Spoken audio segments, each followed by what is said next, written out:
We're always hearing about these like perfect stories in American history, right? All the heroes and all the big wins. But doesn't that make you kind of wonder, what are we not hearing? Like, what about all those stories of everyday people that kind of get pushed to the side? Yeah, I see what you mean. And that's exactly what we're going to dig into today in this deep dive.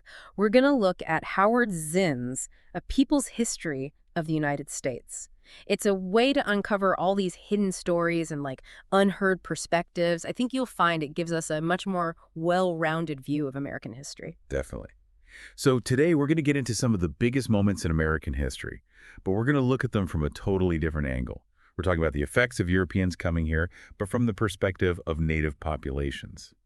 We'll also get into the brutality of slavery, the real story behind the American Revolution, and just what it was like to live through industrialization in the 19th century. Hmm. Oh, and we can't forget about the conflicts and movements of the 20th century, all seen through the eyes of the people who were often ignored. Sounds like a plan.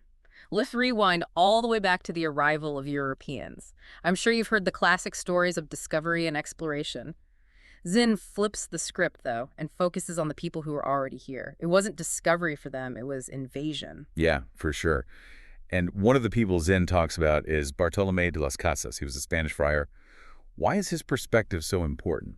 Well, Las Casas was there during the early conquests, but get this, he actually ended up speaking out against the way the Spanish were treating the Native Americans. He saw all the violence and enslavement and just total destruction firsthand. And get this, he was a member of that conquering force, and even he was horrified by what he saw. It's pretty shocking, and Zinn actually quotes Las Casas directly, right? He talks about the Spanish, and I'm quoting here, exasperating, ravaging, killing, mangling, and destroying. It's brutal. I know, and what gets me is how different his account is from all the nice, cleaned-up versions we usually hear. It really makes you think, how can we even try to put these two totally different realities together? The age of exploration for Europeans was an age of pain and exploitation for the indigenous people of the Americas. It makes you look at things like Columbus Day differently, right? How can we celebrate it without thinking about all the damage it did to entire civilizations? It's like we're missing half the story. Right. We often only hear the dominant narrative, or just one side of the story. By introducing voices like Las Casas, Zinn makes us see that European arrival had a huge impact on indigenous people who saw their whole world completely changed, or worse, destroyed. And it wasn't just the Spanish who were doing this. Zinn also talks about some really messed up stuff the English did early on. Like, remember the story about Richard Grenville in Virginia? Oh yeah, that's a perfect example. In the beginning, interactions in Virginia weren't always bad. But things changed fast when a Native American took a silver cup. Grenville went ballistic, burned their whole village down. It's crazy how fast a tiny thing turned into mass punishment.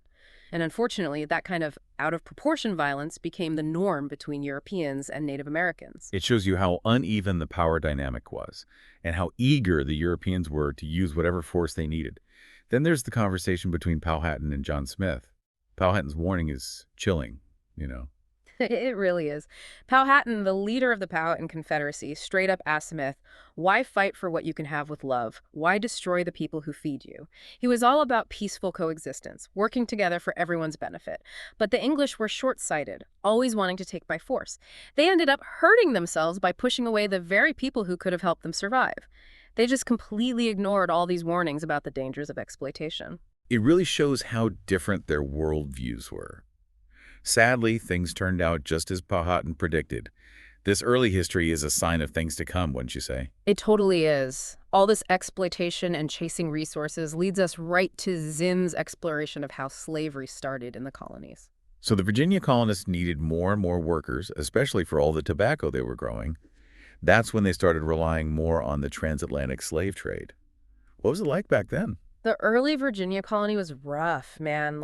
They had this thing called the starving time where they were so hungry, some people even resorted to, well, cannibalism. I know. And they even robbed Native American graves for food. The historian Edmund Morgan suggests all this brutality made the colonists less sensitive to human suffering, and they were willing to exploit anyone they could for labor. The transatlantic slave trade was already a nightmare, and the English colonists jumped right in to get their economic engine going. 1619 is a year that comes up a lot. What happened that year? That's when the first enslaved Africans arrived in the English colonies, right there in Virginia. It's the beginning of a system of forced labor that lasted for centuries. Imagine the suffering.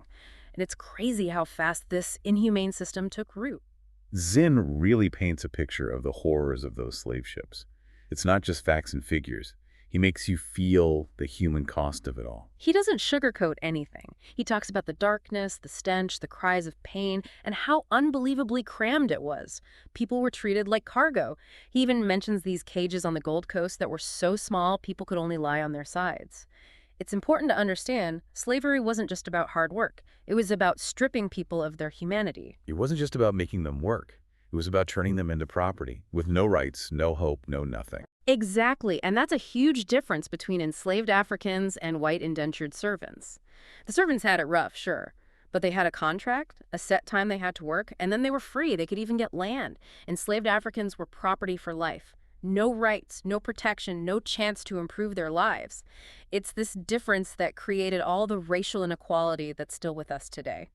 Zinn also talks about how the Virginia elite were scared of a united working class, of poor whites and enslaved blacks. Bacon's rebellion really showed that fear, right? Oh, yeah. Bacon's rebellion in 1676 was a huge deal. It was an uprising led by Nathaniel Bacon. And guess what? It united poor white indentured servants and enslaved Africans. They all had problems with the colonial government and they came together. Even though it didn't last long, it really freaked out the people in power. They saw how dangerous a united working class could be if they all demanded better conditions. So what did the ruling class do when they saw this potential unity? They didn't just sit back and watch. The rebellion might have been crushed, but it was a wake-up call for the Virginia elite. They knew they had to act, and they did. They started making laws to divide these two groups. Poor whites got stuff like land and tools after their service. Enslaved Africans got nothing. This created a racial hierarchy, tying the interests of poor whites to the ruling class and using racial division as a tool to keep control. It's crazy how those in power will actively create division among the oppressed to maintain their own power. Absolutely. A divided working class is much less of a threat. And those early policies are still impacting racial inequalities in America today. Which brings us to the American Revolution. We're all familiar with the talk of liberty and equality. But as Zinn points out, liberty and equality for who exactly? It's the big question, isn't it? They fought the revolution for ideals like liberty and equality, but not everyone got to enjoy those freedoms. Women, Native Americans, and enslaved Africans were pretty much left out. So while the revolutionary talk inspired some, it didn't really apply to everyone. So some of the founding fathers might have believed in those ideals. But Zinn suggests they also wanted to protect their own power and privilege. So was it really a revolution for everyone, or just a power shift among elites? It makes you think about their motivation, right? Ideals were part of it, sure. But Zinn points out that a lot of the leaders were rich landowners and, yep, slaveholders. Independence would keep them in their comfy positions or even boost their power. It makes you wonder if it was really about freedom for all or just freedom for a new ruling class. And it's not like every colonist was gung-ho about the revolution, right? Zinn talks about unrest among the non-elite. You got it. It wasn't a one-sided movement. Zinn talks about uprisings like the tenant riots and Shays' Rebellion. Farmers and laborers were struggling with debt and unfair conditions even after independence. They wanted a fairer system. These events aren't in the history books much, but they show that the promises of the revolution didn't help everyone. What about the Continental Army? They weren't all happy campers either, right? I'm thinking about the mutinies. Oh yeah, the mutinies. The Continental Army had problems with not getting paid, not having enough supplies, and the harsh conditions. It's a side of the revolution that isn't in the heroic stories. Even the people fighting for independence suffered and felt ignored. The story's a lot more complicated than we think. So, after a revolution with all this tension brewing, we get to the 19th century and industrialization. Technology advanced, but Zinn highlights how tough it was for many people. The 19th century was a time of huge industrial growth, but all that progress came with a hefty price tag for a lot of folks. Zinn talks about the terrible conditions in factories, mines, and on the railroads. Long hours, dangerous workplaces, and wages so low people could barely survive. It was progress, but it created a ton of inequality. He uses examples that really stick with you. Like, think about those young girls working in textile factories, suffering in awful conditions for almost nothing. It's heartbreaking. It is. Industrialists were getting mega rich, while the workers were living in poverty, constantly being exploited. Zinn emphasizes the growing gap between the rich elite, guys like Rockefeller and Morgan, and the vast majority of people who are working their tails off in brutal conditions. But the workers didn't just sit there and take it, did they? Zinn talks about how the early labor movement started. Right. People were fed up and they started to fight back. Zinn traces the beginnings of these labor movements, focusing on their efforts to get better wages, safer working environments, and the basic right to form unions. Groups like the Knights of Labor and the IWW popped up, but they faced major pushback from both companies and the government. That pushback was harsh, Yeah. right? It felt like the legal system always took the side of the owners. It often did. Zinn highlights how the legal system, including the Supreme Court, usually sided with big business. Their decisions limited union power and supported practices that hurt workers. The system itself was working to suppress the people fighting for economic justice. It reminds me of that quote by Frederick Douglass, "Power concedes nothing without a demand. It never did, and it never will." That's what the workers' struggle was all about. That quote really hits the nail on the head. That fight for a better society continues into the 20th century, a time of global conflicts and huge social movements. The 20th century was a period of massive change and upheaval.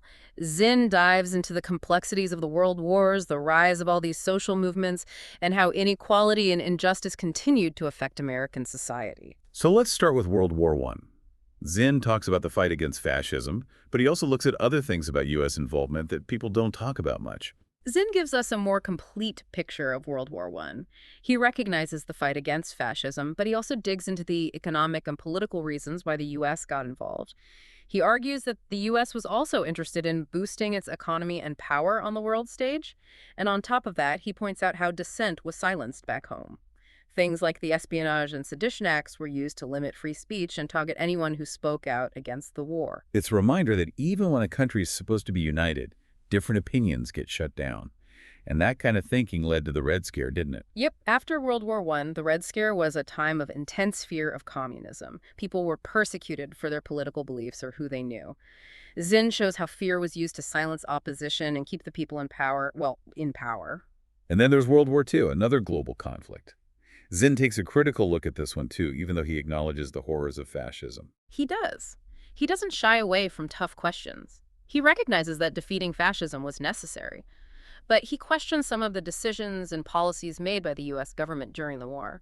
And he brings up the internment of Japanese Americans. Totally unjust. A complete contradiction of American ideals. It shows how fear and prejudice can chip away at our freedoms, even during wartime. Then we come to the Civil Rights Movement, a pivotal moment in American history. Zinn focuses on the incredible courage and determination of the activists involved.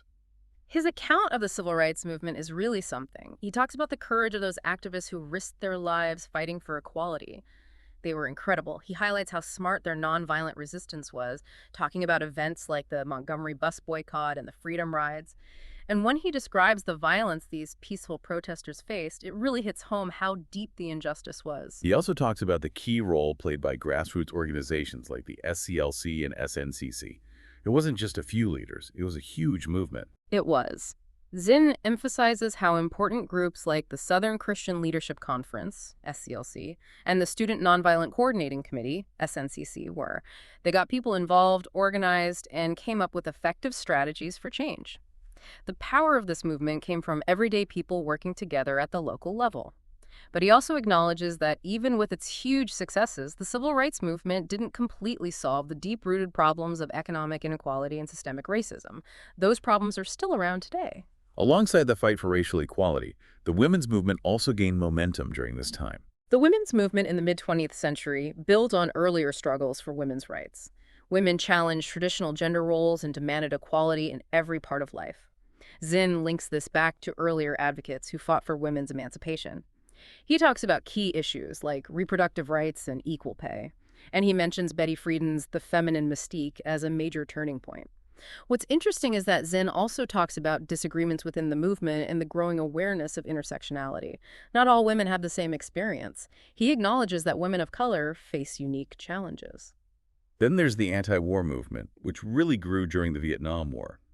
Zinn connects this movement to the civil rights movement. The anti-war movement gained momentum from World War I through the Vietnam War. A lot of its inspiration and tactics came straight from the civil rights movement. Zinn describes the different ways people protested, from big demonstrations to acts of civil disobedience. He emphasizes their strong moral opposition to the war, and he even talks about resistance within the military itself. Soldiers refused orders, some even committed acts of defiance. It shows how disillusioned people were with the war. The government's response to the anti-war movement wasn't always peaceful or accepting, was it? Not really. The government tried to paint anti-war activists as unpatriotic or dangerous, kind of like how they treated dissenters in the past. But despite this, Zinn argues that the anti-war movement was a major reason why public opinion shifted and the Vietnam War ended. It shows the power of people to influence the government. And that leads us to another recurring theme in Zinn's work, the ongoing fight for economic justice. He argues that this has been a central thread throughout American history. Zinn's point is that the fight for economic fairness has been going on forever in America. From early industrialization to now, it's been a constant struggle. He talks about how workers are exploited, the huge wealth gap, and how working people, farmers, and marginalized communities have always fought for a more just economic system. He links the early labor unions, with their often violent fights for recognition and better conditions, to later movements for economic equality. He even talks about radical thinkers and activists like Eugene Debs who challenged the entire capitalist system. Exactly. Zinn highlights people like Eugene Debs, who pushed for big changes to the economic system. They wanted workers to have more control and wealth to be distributed more fairly. Debs was a powerful voice for workers' rights. He even ran for president as a socialist. It shows that there's a long history of people who have challenged the economic status quo. Zinn also connects those earlier struggles to the Great Depression and the New Deal. He sees the Great Depression as proof that the capitalist system is unstable and creates inequality. He looks at the New Deal programs President Franklin D. Roosevelt put in place to deal with the crisis. Things like Social Security, unemployment insurance, and the Works Progress Administration, WPA, were really important in providing a safety net for Americans. But he also points out the New Deal's limitations. It didn't fundamentally change the power structure or address the root causes of economic inequality. He sees it as a step in the right direction, but not the final solution in the ongoing fight for economic justice, a struggle that's continued through various social movements since. Zinn also tackles American imperialism. He says that America's desire for empire has really shaped its foreign policy. He argues that the pursuit of an empire has been a constant in American foreign policy. It's driven by economic interests, strategic thinking, and the belief that America is exceptional and has a right to dominate. He challenges the idea that U.S. interventions in other countries are purely about helping people. He argues that they're often about getting resources, protecting markets, and staying on top. It's not always about helping others. It's often about serving American interests. He's especially critical of the Cold War, suggesting it wasn't just about containing the Soviet Union. Zinn saw the Cold War as more than just a struggle with the Soviet Union. He believes the U.S. also wanted to squash revolutions in other countries and keep its economic and political control around the world. He uses examples like Korea, Vietnam, and Latin America, arguing that these interventions were about propping up regimes that were friendly to the U.S., even if they were undemocratic, and undermining any that challenged U.S. dominance. And let's not forget about covert operations, all the stuff done in secret. Zinn reveals how important covert operations, often carried out by the CIA, have been in U.S. foreign policy. He talks about instances where the U.S. government overthrew democratically elected governments and supported repressive regimes. These actions don't exactly match America's image as a champion of democracy and freedom. These secret actions had a major impact on the world. He also talks about the cost of all this empire building, the impact it has here at home in the United States. Zinn's point is that chasing an empire has consequences domestically. Things like increased militarization, losing civil liberties in the name of national security, and money being funneled away from social programs that could help Americans. He makes a connection between the huge military budget and the neglect of important issues at home. And he points out the influence of big corporations in shaping U.S. foreign policy, suggesting that economic motives often drive interventions and support for certain regimes. It shows that foreign policy and domestic issues are really connected. This has been a really fascinating deep dive into a people's history. As we wrap up, what would you say are Zinn's biggest themes and the lasting impact of his work? For me, one of Zinn's most important points is that history isn't just a bunch of facts set in stone. It's a story. And for a long time, that story has been told from the perspective of the powerful, leaving out the voices and experiences of those who were marginalized. He constantly focuses on those overlooked stories, Native Americans, enslaved Africans, women, workers, showing how their struggles have been at the heart of American history.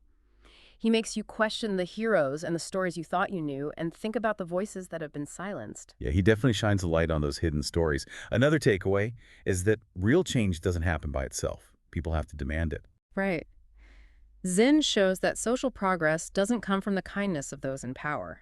It takes collective action, organization, and constant pressure from everyday people.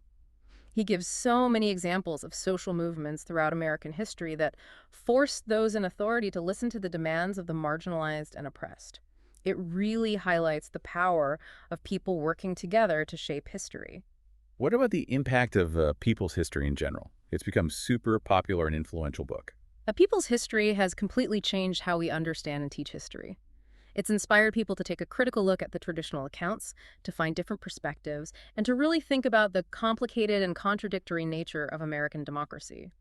It's made us look at the past in a more inclusive and nuanced way and has fueled conversations about justice, equality, and the legacies of injustice. It makes you think about whose stories are being told and why. It's given a lot of us a whole new way to see history, one that encourages us to question what we thought we knew. And it feels so relevant to the challenges we're facing today. Totally. Zinn's work gives us the historical context to understand the inequality and social struggles we see today. By showing us the patterns of power, oppression, and resistance throughout American history, he encourages us to realize that we have a role to play in shaping the future. The fight for a more just and equal society never ends. So we're at the end of this deep dive, and it leaves me thinking, if history is a story told by the winners, what part do you play in challenging that story? How can even small acts of resistance contribute to bigger movements for change? It really makes you think about the hidden histories and power dynamics in your own communities and in the world around you. That's a really powerful question. It challenges us to think about our own agency and the potential of collective action to create a better world. We can draw inspiration and insights from a people's history to help guide us.